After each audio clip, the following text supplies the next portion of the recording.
Hello friends, my name is Emile and welcome back to Reach the Peak, the show where you guys recommend the cars and then I take them up our challenging, twisty, technical hill climb course to see which one will come out on top. Of course, we have 5 vehicles as always today, and we start off with the 2010 Ford Crown Victoria Police Interceptor. This thing has 250 horsepower, 297 foot-pound torque, it weighs 4,052 pounds and is a B-class car with 682 being the number on the PI. I should mention about the weight, this thing is 5 pounds lighter than it should be. The stock weight is 4,057 pounds. However, the police lights for some reason take away weight. I don't know why. So they have like a minus 11 pounds, so I've put a bull bar on the front to try and balance it out. That adds 6 pounds, but yeah, this thing is still 5 pounds lighter than it should be, although ultimately that will not affect the time really in any way, shape or form. The Crown Victoria then. This is a bit of an interesting prospect. You see, we've had quite a few muscle cars go up the hill, and yeah, I guess this is a muscle car. It's closer to a muscle car than anything else really. We've had quite a few muscle cars tackle the course, and with their big power, relatively low grip and rear-wheel drive drivetrains, they've never done particularly well. You see, the thing with the Crown Vic though is, while its power figures really are not impressive, 250 horsepower and 297 foot-pound of torque from a V8, I believe this is 4.6 V8 in this, that is pretty abysmal, but for tackling the mountain, maybe that might not be such a bad thing. 250 horsepower, I've said before, is kind of optimal for some of these cars. You know, if you're wanting to set a decent lap time, you know, around 250 horsepower four-wheel drive is what you really want as far as, you know, a good sort of B-class car goes, and this is a B-class car, of course. So, yeah, I mean, it shouldn't be too bad, and it wasn't. Great handling vehicle. Certainly, it did kind of take me aback with its handling. It is a bit on the heavy side. 4,000 pounds is an awful lot of weight. A lot more than this probably should weigh, to be perfectly honest. But, you know, it is pretty darn stable. The biggest issue the Crown Victoria has, though, is that gearbox. It's the Achilles heel of this vehicle. The gearbox is awful. You basically want to leave this thing in first as much as you can. All the power sort of comes in one big lump towards the end of the rev range, and as soon as you change up, because the gear ratios are long, you'll lose all of that power. So essentially, I basically learnt where first gear tops out, and it's about 55 miles per hour, and I was just leaving it in first gear constantly, only changing to second when it was absolutely necessary. If you sort the gearbox out, this thing would probably be 2 to 3 seconds quicker, I'd imagine, so yeah, if you're going to drive the Crown Vic, change that gearbox. Next up, we have another police car. This is a 1959 Jaguar Mark II 3.8, 220 horsepower, 240 foot-pound of torque, 3,390 pounds of weight, C-Class car, 598 in PI, the lowest PI vehicle we have here today. Now this, the weight has a big asterisk next to it for this one, because this thing is actually 30 pounds heavier than it should be. The police lights do actually add weight. They add 30 pounds of weight, which is quite a lot, I will admit. I kind of just wanted the police lights and stuff just because I really like the way they look, and it sort of fits into sort of the theme I was going for with this vehicle. Yeah, you know, 30 pounds will in all likelihood impact the time a little bit, but I don't imagine it will do too much. In case you are wondering, stock weight of this vehicle is 3,360 pounds, and the stock PI is like B606, so it takes away, you know, it does take away about 8 PI. But as we've seen with cars before, PI score up this mountain shouldn't matter all that much. Of course, rear-wheel drive car, another one. You know, speaking of the fact this is another police car, statistically, this isn't that dissimilar to that Crown Victoria. You know, it's down on power and torque, sure, but not by much. And you got to remember, this thing is 600 pounds lighter than the Crown Vic. So how did it do? Very, very decent car to drive, this one. Really did kind of like throwing the Mark II around. I believe the Mark II back in its day was used for rallying on quite a few occasions. So, you know, this kind of terrain isn't completely out of the realm of possibility for this vehicle. It is more rounded when it comes to this course than the Crown Vic. It has a much better gearbox for kickoff. It also, you know, thanks to the fact that it is a bit less powerful, maybe it has slightly more traction. I would say out of the two, the Crown Vic is probably the better handling of the two, although it's only just, you know, these two cars are actually pretty darn similar once you get into it. You know, ultimately, choosing between the two, the Crown Vic does have the higher starting PI, so for that reason, if you're going to build one of these things up, I'd probably suggest the Mark II. Driving stock, I'd probably still say the Crown Vic. It is a little bit quicker in certain areas, it's a tiny bit quicker through some of these corners.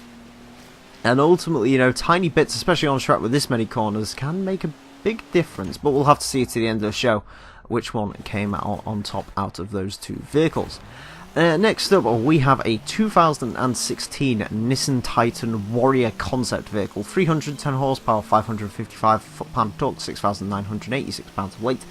This is a B-class car, 689 is the PI. It is the most powerful vehicle here today, it is the torquiest vehicle here today, and by far away, it is the heaviest vehicle here today.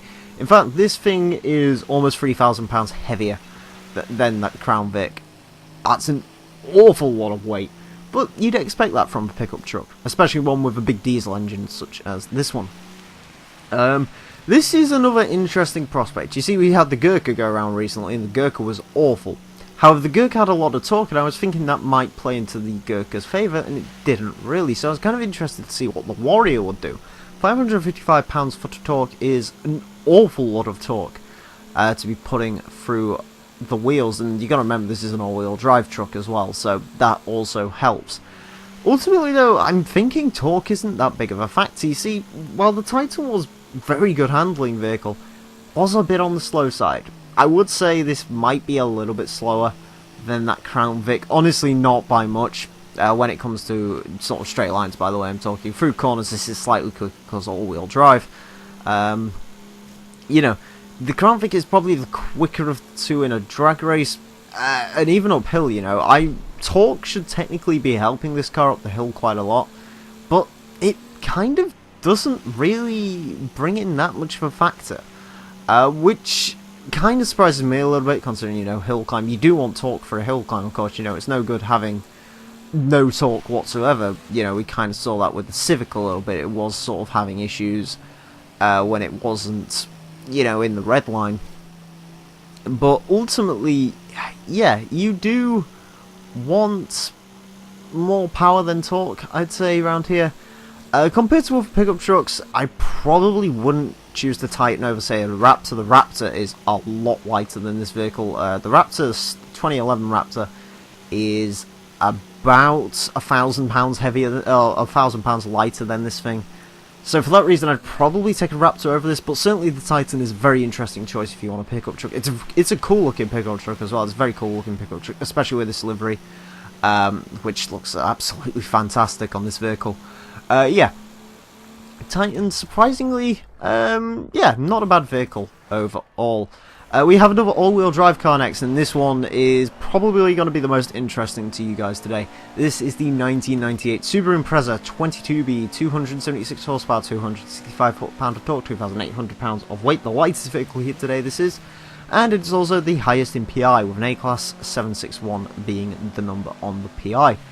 The 22B, you may notice, it has mud flaps and rally lights. The mud flaps take away, the mud flaps add on 5 pounds of weight, and the rally lights take away 5 pounds of weight, so ultimately it doesn't really matter. So yeah, that won't be affecting the time at all. The Impreza, what is it actually like? It's pretty darn great, as you'd probably expect from a Subaru Impreza. This is, out of all the cars here today, this is the one that probably has the most promise in terms of getting high up our leaderboard, not just because it has the most PI, but, you know, Subaru's rally bred and all the rest of it. Yeah, the 22B, while I believe this one was marginally more track orientated than the others, I'm not actually too sure what the 22B version added. I know it's the most desirable of all the Imprezas, hence why it's like 125 grand on Car and Classic right now, although that's probably a way overestimation. Yeah, I believe the 22B does add a few different upgrades that might make this thing marginally worse on this track, but even still, it dealt with it fantastically. The best handling car here today, no questions asked, really.